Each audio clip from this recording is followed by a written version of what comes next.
Sayadaw talked yesterday about the mental powers that are involved every second that we note physical phenomena as they arise,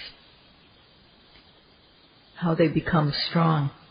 If we note as described yesterday, then within a few days there will be a distinct difference in the practice.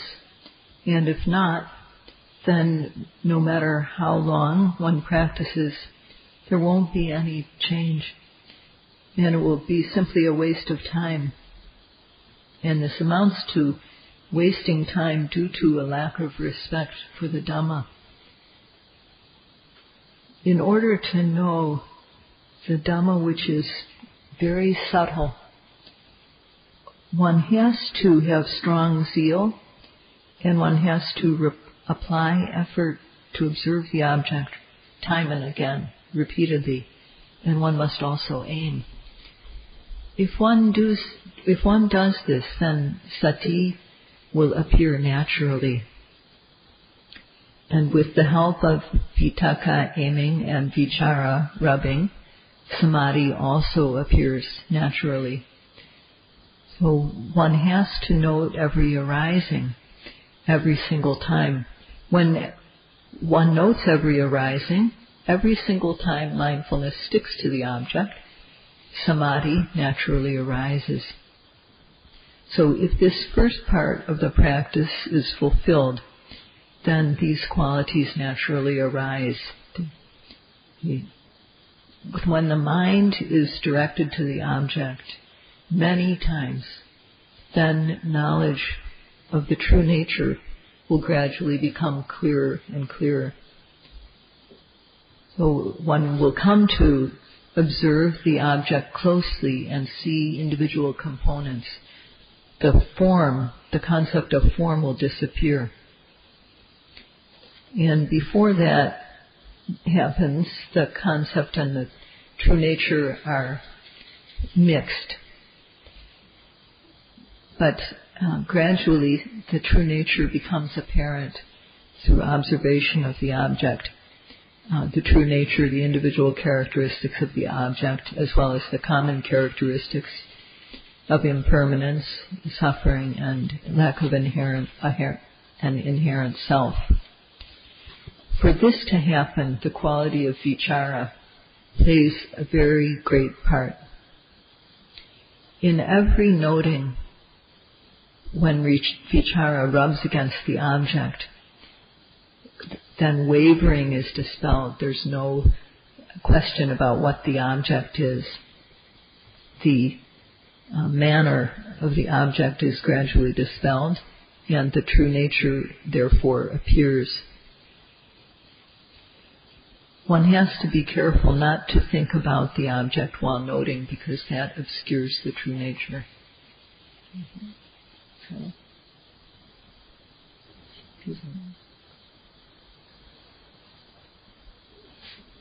Sayadaw said that observing closely, repeatedly, continuously,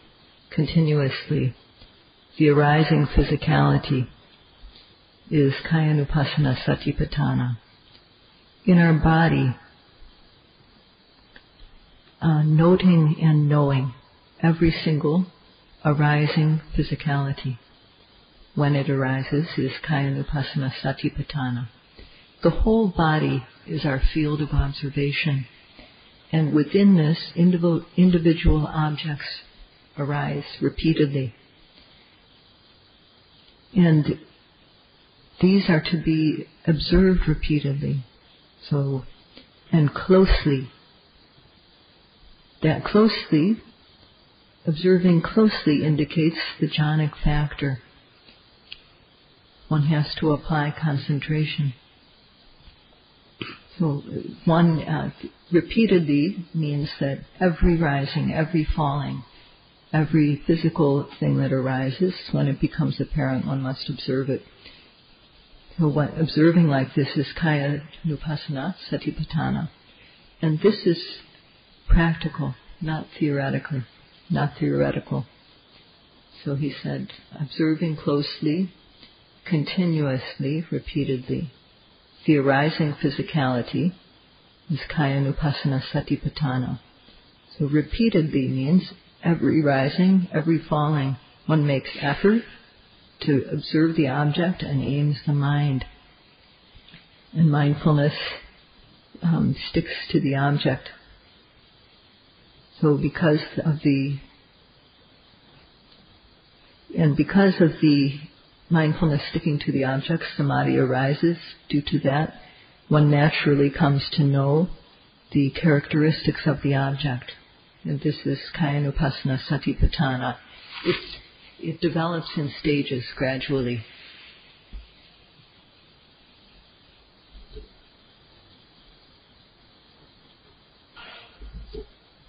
The first thing that Sayadaji said was Sabhava Kara Patu Bhava.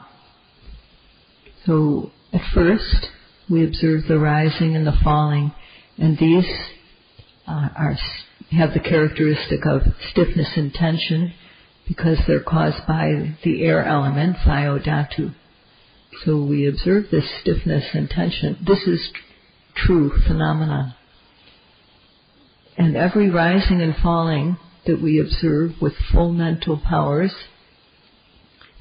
repeatedly observing, we come to know, we know Rupa and we know Nama.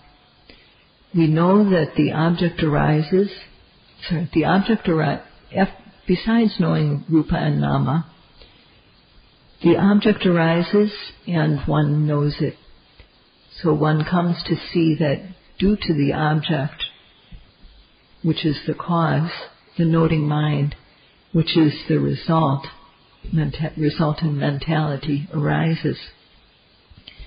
So one comes to see cause and effect, as which Sayadaji mentioned earlier in detail. And as we continue to observe the rising and the falling, we see that the rising starts and comes to an end. So we see objects start and then come to an end. So it becomes apparent to us, this stiffness, movement, this rising is not permanent. What is it that causes this to become apparent? It's vichara that causes this perception of impermanence to become apparent. This is anicca lakkhana, the aspect of impermanence. And it is akara, or an aspect, but it is not true nature itself. But it's an aspect of true nature. It's based on sabhava, or true nature. Vichara causes us to know one or the other, either sabhava, true nature, or its aspect, akara. So one comes to know, as one notes, and vichara is there, that this rising stiffness, tension is not permanent. So one knows this aspect of true phenomenon. One knows their nature also, and this is the start of vipassana knowledge, to see the aspect, the true aspect of the phenomena.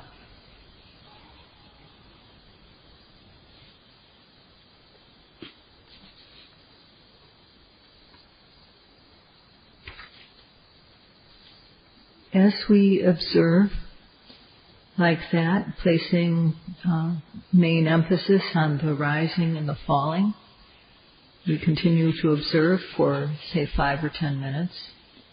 And here or there in the body, unpleasant feelings start to arise. For example, itches, many of them, and aches and pains. These things are all feelings. And there are 3 types of feelings: good, bad, and in between. And although 5 are mentioned in the text, these 3 are the essential ones: good, bad, and in between, neutral. So in the body, an itch will arise, and one can't control oneself. One can't control it. It arises, and one observes it. Vedana su vedananupasi viharati. So in the unpleasant feelings, one observes them closely, continuously, repeatedly, as they arise, observing them as they are. Well, one has to observe aching as aching, pain as pain, tight as tight. We label it as it is. And as we know, we need to be brave when pain arises. We need to note it fiercely and to note it directly. And if we do that, our sati will stick to the object and will know the unpleasant nature of feeling. If we can't be brave and can't make our mindfulness stick to the object, then the mind will wither and one won't want to practice. So unpleasant feeling oppresses us, and knowing this is knowledge. So knowing what feeling it is knowing true nature. So observing closely, repeatedly, one needs to observe it as it is, applying a label that's appropriate. Observe it repeatedly. Observing and knowing repeatedly the arising feeling, Vedana, is Vedananupassana Satipatthana. Unpleasant feeling makes our minds wither, it oppresses us. And when we observe it, we know its nature. So this repeatedly observing the feeling as it is and knowing what it is Vedananupassana Satipatthana. In the body, just as there are anita potaba objects which are unpleasant, tangible objects, so too there are pleasant eta potaba, pleasant, tangible objects can arise. And so pleasant, there can be a good feeling in the body, pleasant feeling. And this is Sukha Vedana. When this arises, one has to observe it as it is, as they are. And also in between, feelings that are in between good and bad, neutral, they can also arise.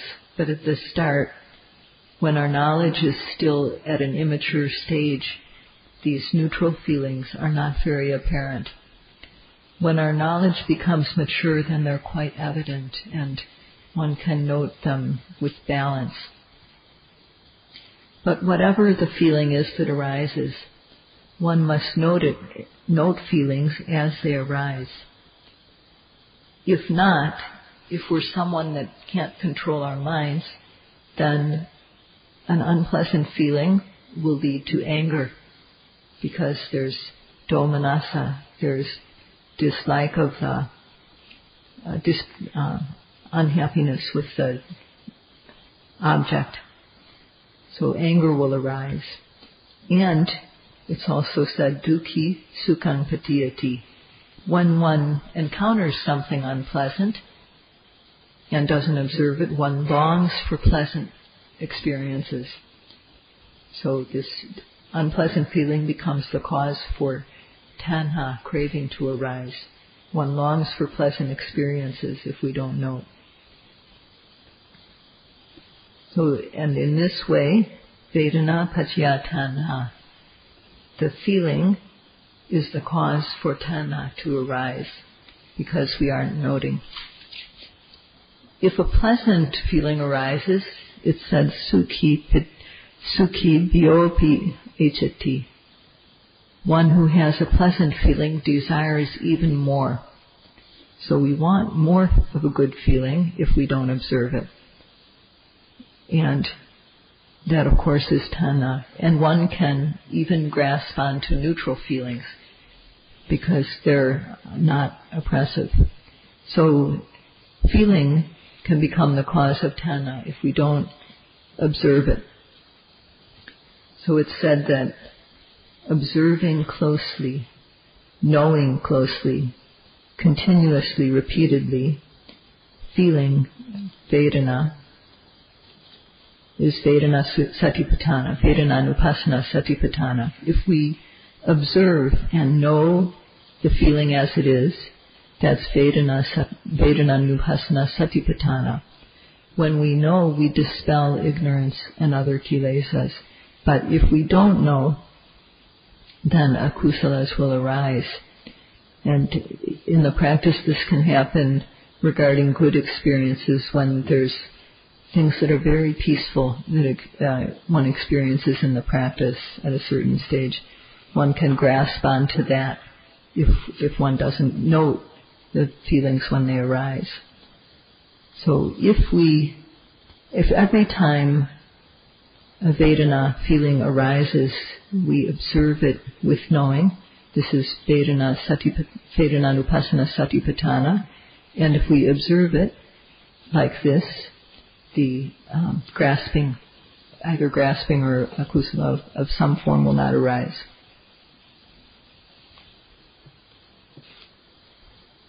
Due to three kinds of feeling, tanha arises, craving arises. Now, for example, if we're somewhere that there's not a lot of clean water and one doesn't have any clean water to drink and one has to drink dirty water, then one is going to suffer. One's going to be unhappy because one doesn't have what one wants. So this will be unpleasant feeling. And foreign yogis who come to meditate here, the Europeans, like butter and cheese, and we don't have cheese with our food here.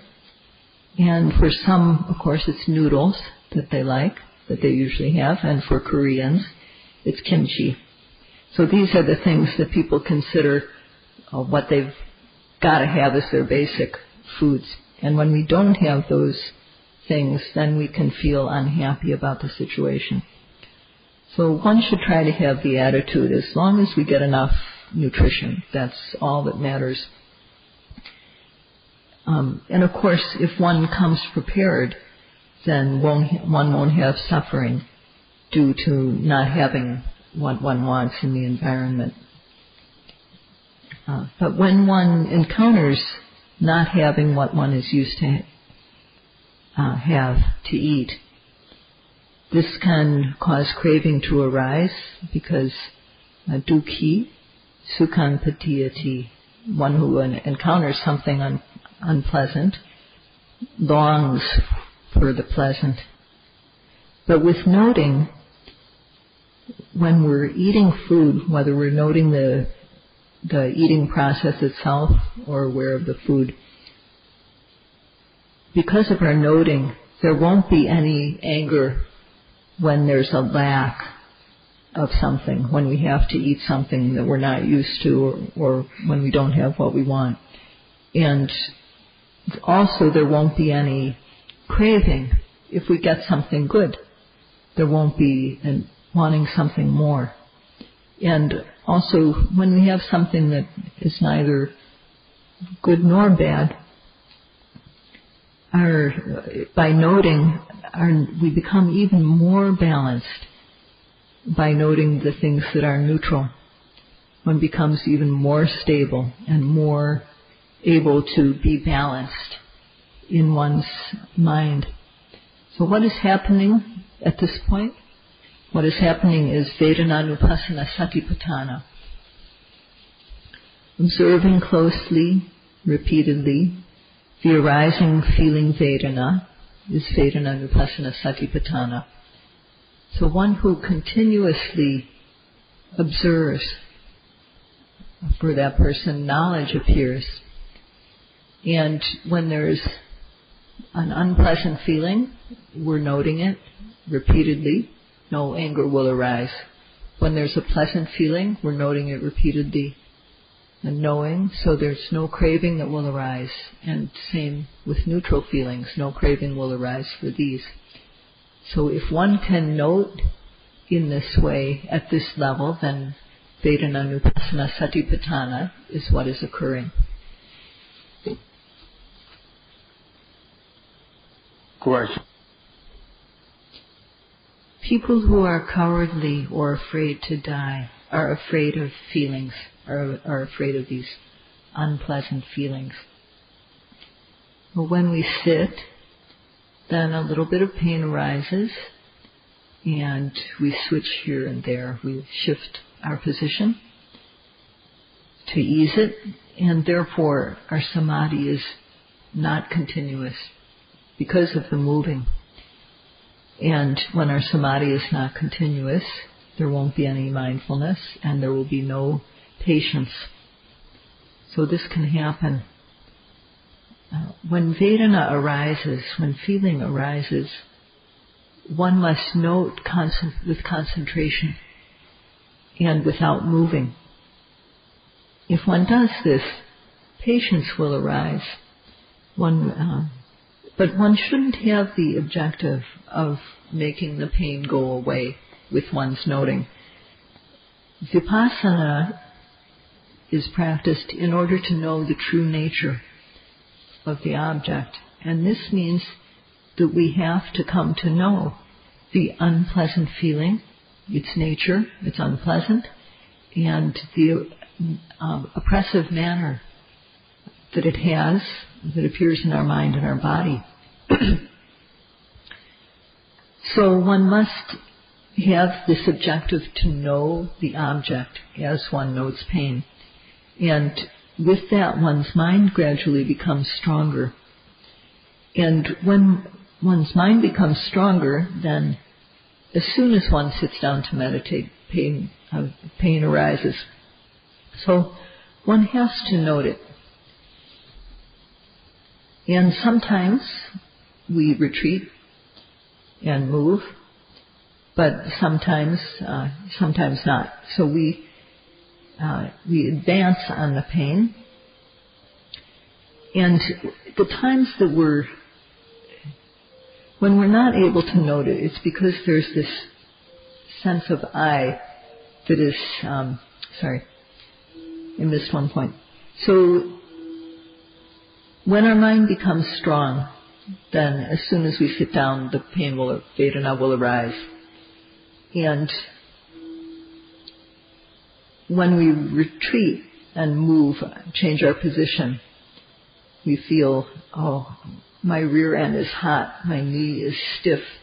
This type of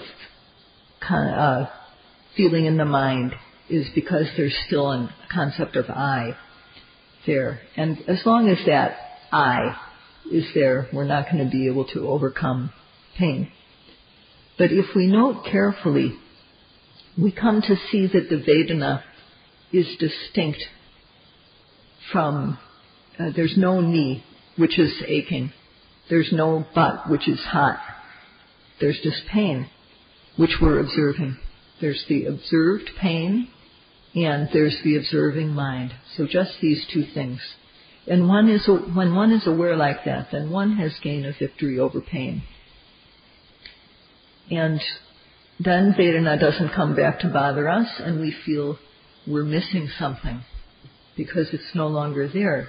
We won over it, and we want to continue to win. So one challenges the pain, come back and fight. One becomes brave, and one is not scared of Vedana ever again. And with regard to unpleasant feeling in the body, a young woman came to see Sayadaw, and she talked about her experience in the practice. And she said that when she reached the section where Vedanas were arising, she felt very tired. And but she practiced diligently, and she overcame the Vedanas. And at one point she felt a heavy piece of metal in her chest, like a lump. And so it was very heavy and metal, and she noted it. She noted the feeling. And as she noted, heat arose, and then the metal lump was gone. And she felt very light at this point. She had overcome pain at that moment. So she didn't think of her parents at that time, and she didn't think about her sweetheart. She was just delighted with the practice, enthusiastic and enjoying the practice. And at the time she practiced, she was about 25 or so. This was several years ago that she had practiced, and she was then about 25 or so. And Sayadaw asked, how many yogis like her are here now? And Sayadaw said that the teachers know. He doesn't know, but the teachers do.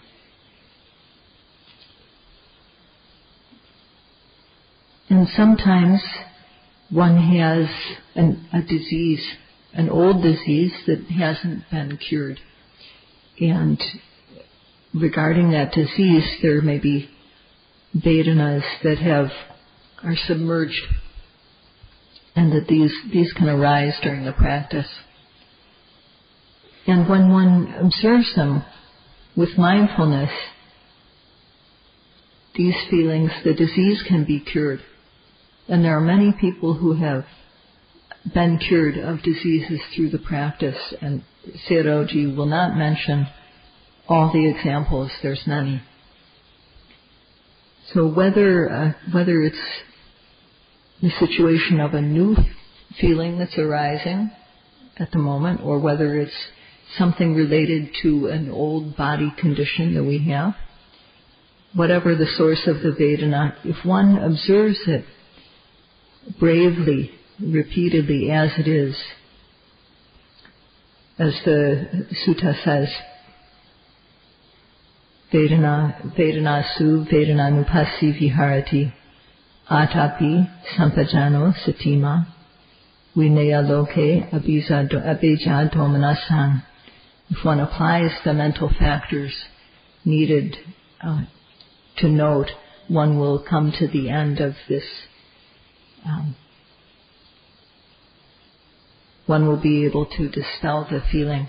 So this practice, the Buddha said, is for coming to the end of feelings and of domanassa. Dukkha domanassa atengamaya. That's what this practice is for.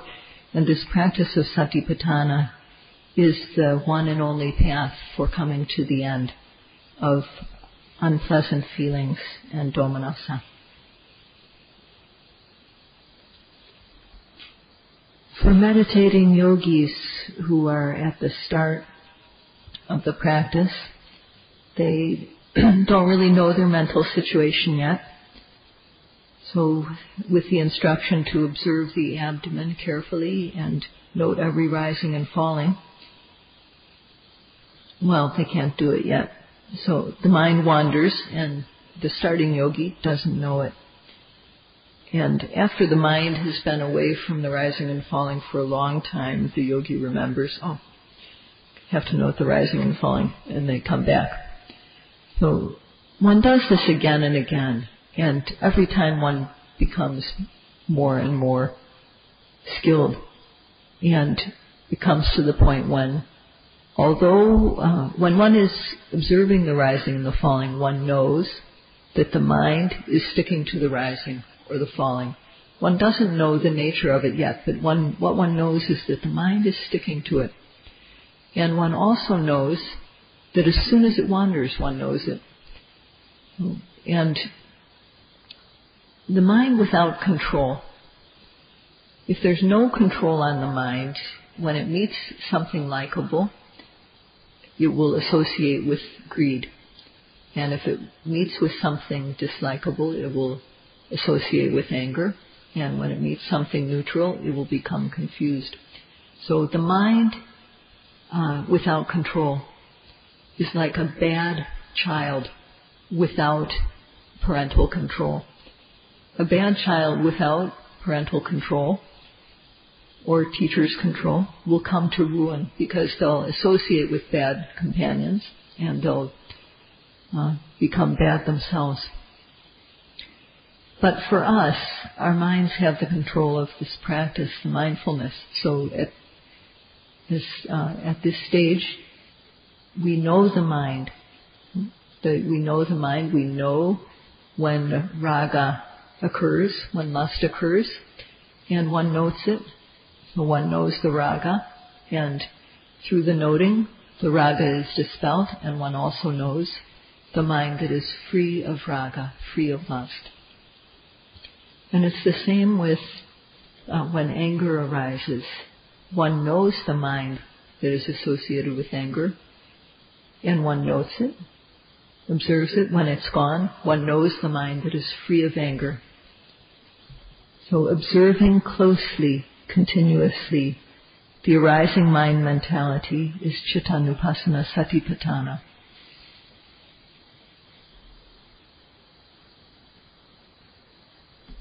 One who knows the benefits of Satipatthana practice by hearing about them, having faith that one can get these benefits and desire to gain them, one is then brave enough to leave the world behind, leave things behind, and apply the practice. So one knows what akusala is like, and one is disgusted by akusala and values the wholesome mind. Such a yogi will try to note so as not to miss the object every single time. Such a yogi will try to take care. Will take care so that lobha, greed, and dosa, anger don't arise. This disgust of akusala is hiri and ottappa, moral shame and moral dread. Respectful yogis have this quality, and careless yogis do not. These qualities are very important in making oneself clean. So because one values oneself, with hiri and ottappa, one values oneself, and therefore one doesn't want to abuse others. So therefore one controls oneself. Self-control is what makes one's environment peaceful. And this self-control will only happen through the practice of Satipatthana.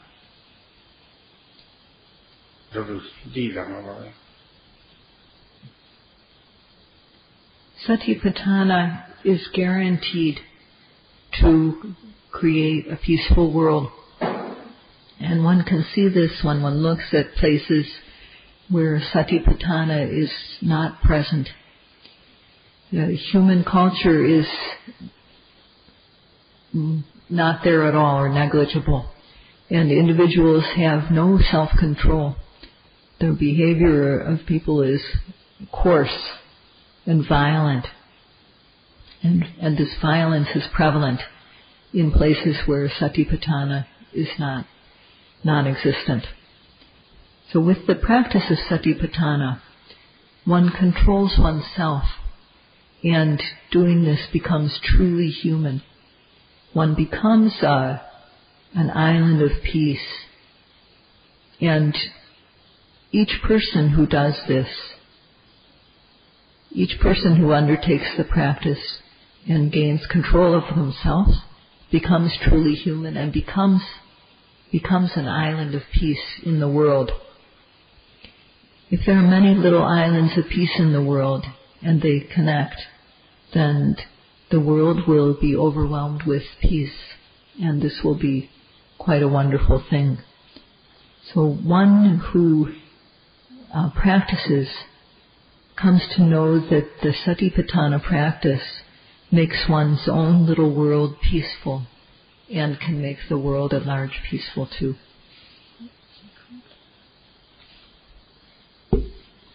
The Buddha said, Chete chetanupasi viharati, atapi sampajano satima, Vinaya loke abeja domanasang. That's regarding Chaitanupasana. And the next foundation of mindfulness, Dhammesu Dhammanupasi Viharati Atapi Sampajano Satima Vinaya Loke Abeja Domanasang. So what does it mean by Dhammesu? It means various things. Seeing, hearing, tasting, touching, smelling, thinking, wanting sense pleasures, anger, laziness, mindfulness, joyous interest, happiness, good and bad, a real assortment of things are included in Dhammesu. And observing closely, continuously, repeatedly, the arising other activity is Dhammanupasana Satipatthana. So when these various things occur, observing them closely and repeatedly, is Dhammanupasana Satipatthana. And as there's no more time today to talk about this, Sayadaw Ji will explain this tomorrow.